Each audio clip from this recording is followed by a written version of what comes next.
Colección El Solar y de la colección Las Ofrendas es un proyecto que venimos desarrollando con el profesor Julián Malatesta, director de la Escuela de Estudios Literarios. ¿Qué es lo que pasa con la poesía y con el cuento en Colombia y en general con este par de géneros en el continente y en el mundo? Que casi siempre las editoriales comerciales dejan de lado estos dos importantes géneros de la literatura. Entonces, como nosotros en la Escuela de Estudios Literarios formamos estudiantes de literatura y en la maestría, incluimos a los estudiantes de maestría en los procesos de investigación de la literatura del país y del continente, también nos hemos preocupado por, si se quiere, ir poco a poco, porque es una tarea titánica, de ir llenando ese lastimoso vacío que dejan las editoriales literarias comerciales. En este sentido, el año pasado sacamos la colección de poesía Las Ofrendas, sacamos 12 títulos de poetas colombianos, y en este año esa colección de poetas colombianos que se titula Las Ofrendas estuvo bajo la dirección editorial del poeta Julián Malatesta. En este año sacamos la colección El Solar, que está allí presente pues en las imágenes, que está bajo mi dirección, y sacamos 20 títulos de libros de cuentos colombianos, donde hay autores ya, digámoslo así, consagrados, como la escritora que estuvo de visita en la Feria del Libro el viernes pasado, la escritora Consuelo Triviño. Hay escritores como Lina María Pérez, como Alonso Aristizábal, como Guido Tamayo, como Flaminio Rivera, un escritor del Tolima, pero también tenemos escritores de la ciudad y tenemos escritores de la región, como Alejandro López, como el escritor y colega Óscar Osorio, como el escritor nariñense radicado desde hace ya cerca de 30 años en la ciudad de Cali, Eduardo Delgado. En fin, es una colección de 20 libros de cuentos, que fueron lanzados en la Feria Internacional del Libro de Bogotá, y ha tenido una muy buena acogida, ha tenido una muy buena acogida. Portales culturales internacionales virtuales como Letralia y como Aurora Boreal han reseñado esta importante confección, y pensamos que es política de la Escuela de Estudios Literarios de la Universidad del Valle, seguir, digámoslo así, difundiendo la literatura, porque nosotros no solamente pensamos formar estudiantes, formar investigadores de literatura, sino que también tenemos, y ese es un deber de las escuelas de literatura de la universidad, del país y del continente, también tenemos que pensar en la difusión de los autores y de muchos autores que son muy buenos y muy importantes, pero que debido al monopolio editorial comercial se quedan por fuera del circuito en ese sentido. Finalmente quiero decir, para darle la palabra al poeta Omar Ortiz, en la presentación de su libro Doble Fondo, que de una manera estos pequeños esfuerzos que hacen parte indudablemente, de todas maneras, del programa editorial que tiene la Universidad del Valle. Por esa razón todos los libros nuestros pasan por ese aval previo del programa editorial de la Universidad del Valle, que dirige nuestra profesora Doris Sinestrosa.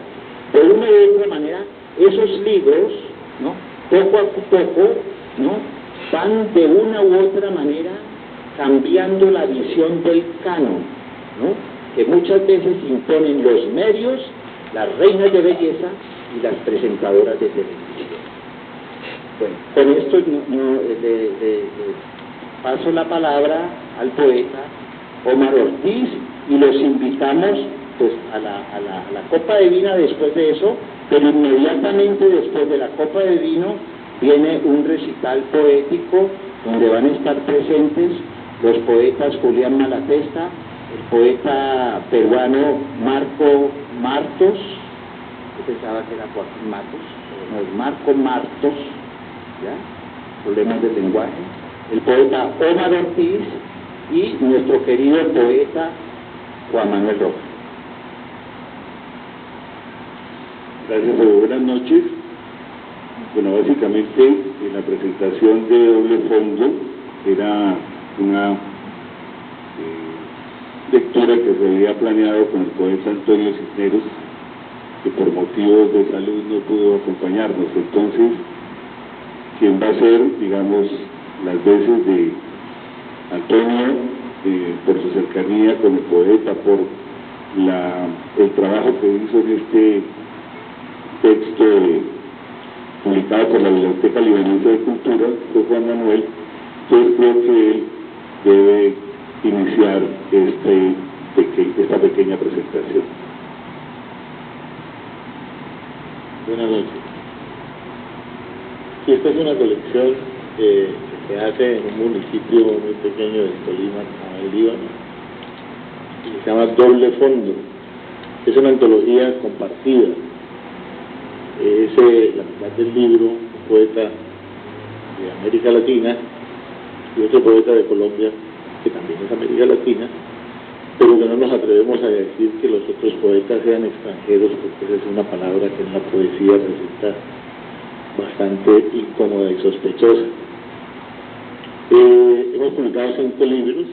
Yo he conducido esta colección con el poeta Santiago Mutis, y de esos 5 libros, el más reciente, que es Doble Fondo 5, está dedicado a Antonio Cisneros, que no está con nosotros, pero paradójicamente está más que nunca con nosotros, y de Omar Ortiz Forero. Yo hice un pequeño prólogo, si fuera pequeño no me atrevería a leerlo, y voy a leerlo, es muy breve, sobre Antonio Cisneros, que además de ser el gran poeta que es, la gran persona que es alguien que es como consubstancial a los colombianos, en el sentido de que todo su paso por Colombia ha sido siempre un paso muy nutritivo para los poetas jóvenes, para la gente que lo sigue con tanta devoción, por supuesto para quienes nos consideramos sus amigos. Voy a leer el prólogo y 2 pequeños poemas, o 2 poemas de Antonio Cisneros, que están relacionados con un tema que él ha tratado mucho, que es el tema de Jonás, que es un tema muy reiterado dentro de toda esta zoología, dentro de todo ese bestiario que él ha ido construyendo como uno de los registros de su maravillosa vida. Antonio Cisneros, señas particulares. Si de señales hablamos, y de signos trazados en la arena o en el agua del tiempo, al leer a Cisneros creemos estar frente a un poeta de impronta muy peruana, no obstante haber bebido en muchas fuentes idiomáticas y culturales. Cisneros es un buen traductor de sí mismo, alguien que se escucha y que luego traslada a la fuera sus visiones de la historia, del arte, de la cotidianidad y de una fauna de entrecasa que lo mismo se admira frente a los ojos encandilados de una raza que frente a las lonjas de las ballenas que se pudren como grandes montañas de carne. Y lo hace en un coloquio consigo mismo que logra de manera desdoblada establecer un diálogo con los demás. Quizá esto lo logre a partir de una vuelta de tuerca que no establece una sacralidad del poema cuando logra juntar materias de las más diversas procedencias, sus citaciones de la Biblia y del bolero, de la historia repetida como comedia, Karl Marx, Dixit, del rey Lear, deseando lo mejor para su hijo, de un largo oficio en la poesía que siempre tiene la bella inutilidad de hacer agujeros en el agua. Todo lo anterior lo vive sin el agobio de tener que atraparlo en el poema, sin mucha premeditación y alevosía, permitiéndose puntos de fuga para buscar guijarros planos en la lima de barranco o para tararear solo para su oído un balsecito criollo. Se podría decir que Antonio Cisneros vive registrando sus huellas, que a veces se sigue a sí mismo empleando los viejos moldes de la novela negra y se esconde desde un diario o bajo las solapas alzadas de un gabán para no perderse de vista. Es por esa vigilancia de sí que uno siente que su poesía no se falsea, que es absolutamente suya y que la distribuye de manera natural, lo mismo que la evocación del abuelo Cisneros que del abuelo Campoy, lo mismo entre una crónica limeña que en medio de los pajarracos que invadieron su ciudad llenando de guano las estatuas, que subió al taxi, donde el taxímetro o el necrómetro nunca la cercanía de la muerte, la cercanía de la muerte del poeta Roberto Ahora. Es este formidable poeta de la lengua una rara mezcla, una cruza de feligrés en religión y de heronista y redento.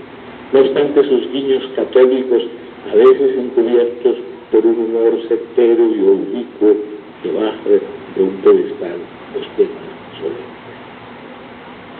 En su obra, y pudiera decirse que en su vida, parece que Cisneros compartiera el acerto de Friedrich Schlegel, aquello de que nada es más despreciable que un ingenio. En verdad, lo suyo es algo más que el producto de un ingenio.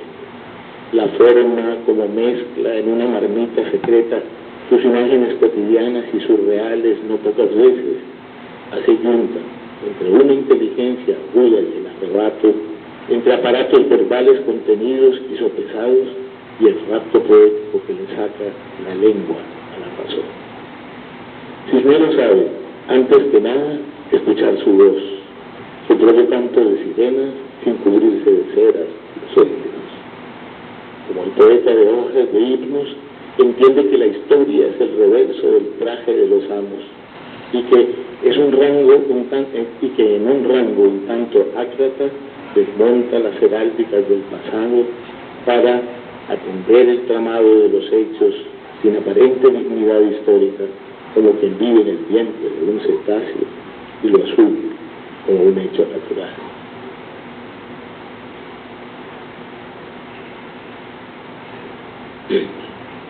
Poema de Jonás y los desayunados. Si los hombres viven en la barriga de una ballena, solo pueden sentir frío y hablar de las manadas periódicas de peces y de murallas oscuras como una boca abierta y de manadas periódicas de peces y de murallas oscuras como una boca abierta y sentir mucho frío. Pero si los hombres no quieren hablar siempre de lo mismo, tratarán de construir un periscopio para saber cómo se desordenan las islas y el mar y las demás ballenas, si es que existe todo eso. Y el aparato ha de fabricarse con las cosas que tenemos a la mano y entonces se producen las molestias. Por ejemplo, a nuestra casa le arrancamos una costilla, perderemos para siempre su amistad y si el hígado o las barbas es capaz de matarnos. Y estoy por creer que vivo en la barriga de alguna ballena, con mi mujer y con todos mis abuelos. Apéndice del poema sobre Jonás y los desayunados, para Ricardo Luma. Y hallándome en días tan difíciles, decidí alimentar a la ballena que entonces me albergaba. Tuve jornadas que excedían en mucho las 12 horas, y mis sueños fueron oficios rigurosos. Mi fatiga engordaba como el vientre de la ballena. Qué trabajo dar caza a los animales más robustos, desplumarlos de todas sus escamas y una vez abiertos, arrancarles la hiel y el espinazo, y mi casa engordaba. Fue la última vez que estuve duro. Insulté a la ballena, recogí mis escasas pertenencias para buscar algunas habitaciones en otras aguas, y ya me aprestaba a construir un telescopio cuando en el techo vi hincharse como dos soles sus pulmones, iguales a los nuestros, pero estirados sobre el horizonte. Sus omóplatos remaban contra todos los vientos, y yo solo, con mi camisa azul marina, en una gran pradera, donde podían apalearme desde cualquier ventana. Yo, el conejo y los perros veloces, atrás, y ningún agujero. Y hallándome en días tan difíciles, me acomodé entre las zonas más blandas y apestosas de la ballena.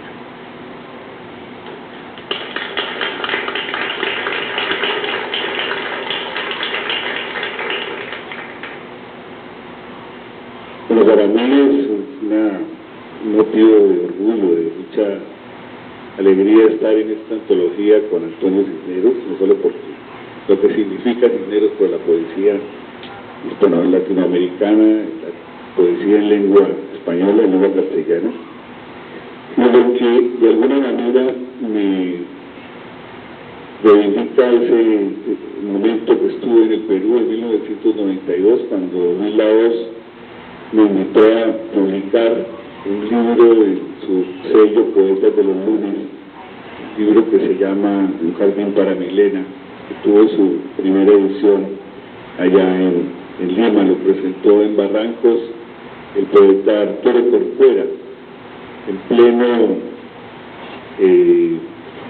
merequetengue entre las bombas de Sendero Luminoso y las exaltadas los llamados al patriotismo de Fujimori.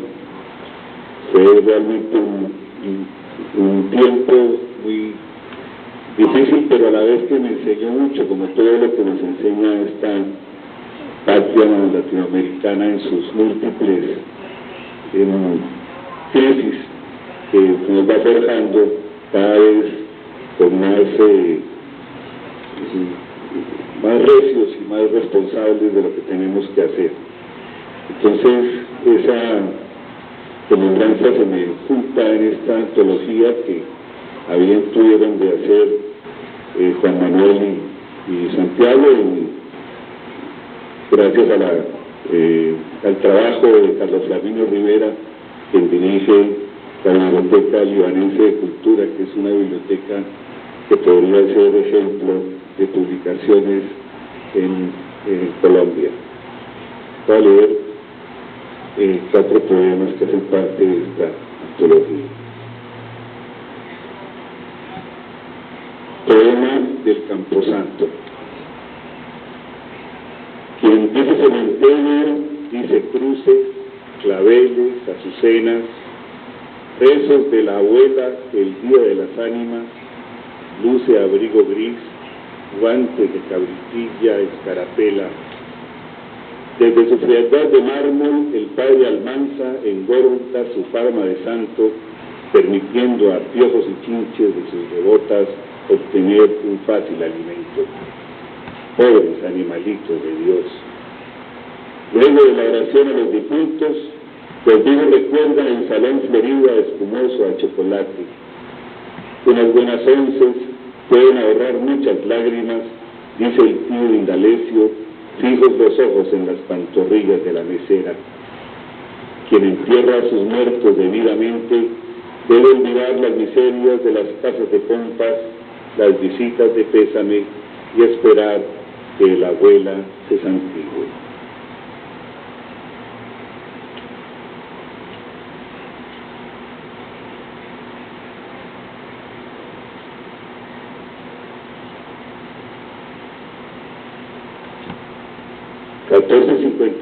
de Long Island Street.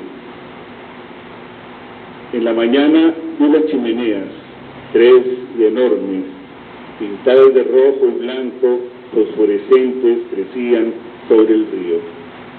Un río quieto, de ciencia ficción. La vecindad la formaban Queens en su parte alta, habitada por negros que bebían ron jamaiquino y por jóvenes bohemios que soñaban ser artistas. Y la isla de los locos, a la que se llega por un servicio de metro aéreo que se toma en Manhattan.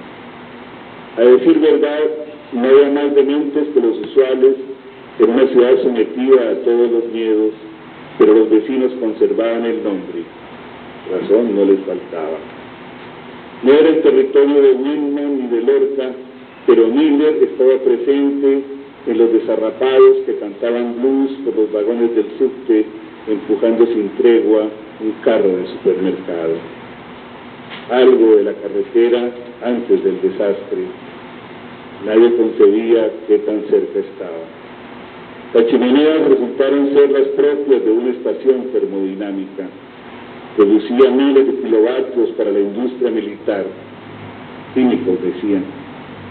Nadie oyó las alarmas si es que funcionaron. Hablan de un escape de gas, del estallido de un transformador. No se descarta un atentado terrorista. Los bomberos y las autoridades dicen de cientos de muertos. En la ciudad recuerdan que las chimeneas fueron el logo de un famoso colectivo de pintores y fotógrafos. Homenaje a Leonard Cohen. Más que la nieve, circula el polvo blanco en este invierno de Times Square. Los enganchados muestran carteles sucios de malos sueños. Si armas un porro o bebes de la botella, pueden darte un golpe en los testículos o condenarte a cadena perpetua. Si usas una jeringa, nadie parece notarlo hasta que convulsionas como James Duffy. Pasa un viento helado por Times Square. Pueden ser las tripas de los mexicanos muertos camino a Texas las que refrigeran los cánticos de San Patricio. Pero nadie quiere a los mexicanos. Pongamos mejor una ofrenda floral por los caídos en Irak. De los talibanes y las burkas de sus mujeres debe provenir ese aliento gélido. Hay un olor de alcantarilla en Times Square, pero los chinos que se hacinan bajo tierra hacen comestible el licopor que los jóvenes ejecutivos consumen a las 12 meridiano en las escaleras que conducen al éxito en Times Square. Aunque caminemos hasta el final de Harlem, te visita en la milenaria abadía, nadie te nombra Susana, y no subiremos a una limusina, y menos haremos el amor en un hotel de Chelsea. Aún espero la primavera en Times Square. Muchas gracias.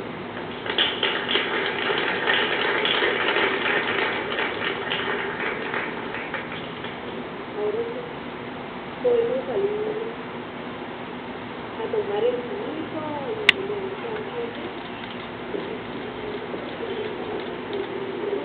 y profesores.